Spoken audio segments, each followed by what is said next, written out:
Hello friends, இன்றைக்கி என்ன பதிவுனா broiler ஃபார்மில் பைப்லைன் அமைக்கும் முறை. இதில் நிறைய மெத்தட் இருக்குது. இது single line method, double line method, triple line method, அதேமாதிரி நிப்புள் லைன் மெத்தட், இந்த மாதிரி நிறைய மெத்தட் இருக்குது. இது சிங்கிள் லைன் மெத்தட். பார்த்திங்களாக்கும் பண்ணைக்கு சென்ட்ரல் லைனில் ஒரே ஒரு இன்ச் பைப் வச்சு ஃபுல்லாக ஒரே கனெக்ஷனை இந்த கடைசிலேருந்து அந்த கடைசி வரைக்கும் கொடுக்குறது தான் சிங்கிள் லைனு. இது 1 இன்ச் பைப்பில் பண்ணுறது. இதிலிருந்து 4 லைன் ஆட்டோ டிங்கர். எப்போயுமே ப்ராய்லர் பண்ணையில் பார்த்தீங்கன்னாக்கும் 4 லைன் இருக்கும் ஜிக்ஜாக்காக. அந்த 4 லைனுமே அந்த ஒரு சிங்கிள் பைப்பில் கனெக்ஷன் எடுத்து கோழிக்கு தேவையான தண்ணி தர்ற மாதிரி செட்டப் பண்ணிட்டு பாருங்கள். இதுதான் சிங்கிள் மெத்தடு.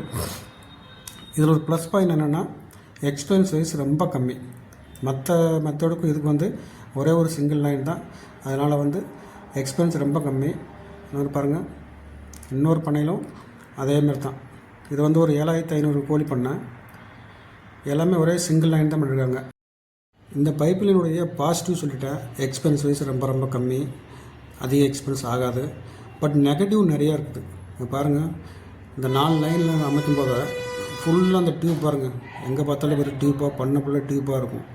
இதனால் என்ன நடக்கும், நம்ம ஃபீடு போடுறதுக்கு உள்ளே போக வர இடைஞ்சலாக இருக்கும். இந்த கடைசியிலும் அந்த கடைசியில் மட்டும் தான் உள்ளே போக முடியும். மற்ற எல்லாம் டியூப் நம்ம தலையில் இடிக்கும், டிஸ்டர்ப் பண்ணும். அதே மாதிரி நைட்டு கோழியாக தருவங்க நைட்டில் லைட்லாம் ஆஃப் பண்ணி தான் பண்ணுவாங்க. அந்த டயத்தில் இது இடைஞ்சலாக இருக்கும். சில டைம் டியூப்பை உடச்சிருவாங்க, ஆட்டோ ட்ரிங்கரோட லைனை பிடிச்சிருவாங்க. இந்த மாதிரி மைனஸ் நிறையா இருக்குது. அதெல்லாம் எப்போ பண்ண அமைக்கும் போது எந்த லைன் போட்டால் நமக்கு ப்ராப்பராக கம்ஃபர்டபுளாக இருக்குமோ அந்த மாதிரி அமைங்க. இது போன்ற வீடியோ பிடிச்சிருந்தால் லைக் பண்ணுங்கள், ஷேர் பண்ணுங்கள், சப்ஸ்கிரைப் பண்ணுங்கள். தேங்க்யூ.